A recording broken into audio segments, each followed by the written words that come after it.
Operant conditioning, consequence-based learning. In this video, I'll be seeing this topic. That's just the introduction of this topic because this topic is quite big and the introduction is also big. And that is the reason why I'm making a special video about the introduction of this topic. In the next video, we will dive deeper into this topic. This is the 30th day of the 30 videos challenge and in 1 month, and this is the last day actually. That doesn't mean that I won't be uploading videos regularly. Even after this, I'll be uploading videos regularly. I just wanted to see that can I upload 30 videos in 30 days, and that's what I did. The challenge started on 29 November and today is 28th November. So we kind of did the challenge. There's a playlist. You might be able to see a black pop on the upper part of your screen right now. That pop-up will lead you to the playlist I just created 2 days ago, which was a 30-day challenge, 30-day 30 video challenge. That is the name of that playlist. There are all those 30 videos I posted this month in these 30 days.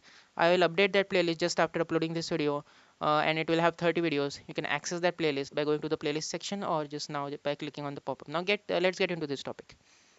Operant conditioning, consequence-based learning. Now let's see the introduction. Suppose you want to use principles of classical conditioning to teach a child to write. Now, what is classical conditioning? Now, you might be able to see a black power on the first part of your screen, which is about theory of learning video. It will take you to that video. That is the theory of learning part 1 video. In that, we talked about the theory, about the first theory, which was classical conditioning, learning by association. This was the theory. I talked about it in that video. You can watch that video. The name of the video is Theory of Learning Part 1. You can just click on the pop-up and watch that video. Now, suppose you want to use principles of classical conditioning to teach a child to write. First, you need to identify unconditioned stimulus, which is make the child write. But since writing is not a reflex or emotional behavior, therefore we now if you don't know the things, just what is classical conditioning, what is unconditioned stimulus, you really need to watch Theory of Learning Part 1, Part 2, and Part 3. I will give you all those 3 videos and that playlist as well in the description.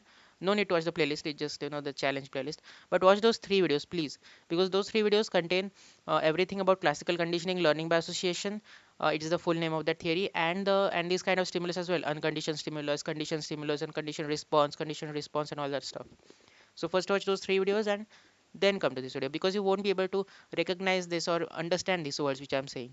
But since writing is not a reflex or emotional behavior, therefore we cannot use classical conditioning to make someone learn writing. In this condition, we should use another form of conditioning called operant conditioning. Now the third point is important. But since writing is not a reflex or emotional behavior, now classical conditioning, the third point states that classical conditioning is something which is applied to reflex or emotional behavior. It doesn't apply here. Therefore, we cannot use classical conditioning to make someone learn writing. In this condition, we use another form of conditioning, which is operant conditioning. Consequence-based learning. It is its full name. In operant conditioning, the end result or consequence of behavior determine if it will be repeated in the future or not.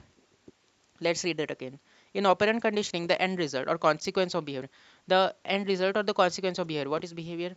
I uploaded a video as well. You can just scroll down to the channel and there are all videos about all this, what is behavior and all that. We discussed about it before as well. In operant conditioning, the end result or consequence of behavior determine if it will be repeated in the future or not. Operant conditioning can be defined as a principle of learning in which behavior is maintained or changed through its positive or negative consequences. According to principles of operant conditioning, positive consequences lead to repetition of behavior. Now, this point makes it clear. What does principles of operant conditioning say? If there are positive consequences of the behavior, it leads to a repetition of that behavior. But if there are negative consequences, that organism will most likely try to avoid that behavior. Factors that increase the probability of repetition of behavior have been termed as reinforcement. So you can call these positive consequences as reinforcement, because they increase the probability of repetition of the behavior. Whereas factors that weaken or suppresses the targeted behavior has been termed as punishment. So you can call these negative consequences as punishment, because they suppress or weaken the targeted behavior. You won't repeat that behavior again. And yes, thank you for watching this video. Subscribe to the channel, as I always recommend to you. Subscribe to the channel to stay notified, and on the bell icon to stay notified, because bell icon is important. Subscribe to the channel and on the bell icon to stay notified for the future uploads, and like the video as well if you love the video. I'll see you in the next video. Until then, if you want to leave a like, you can leave a like.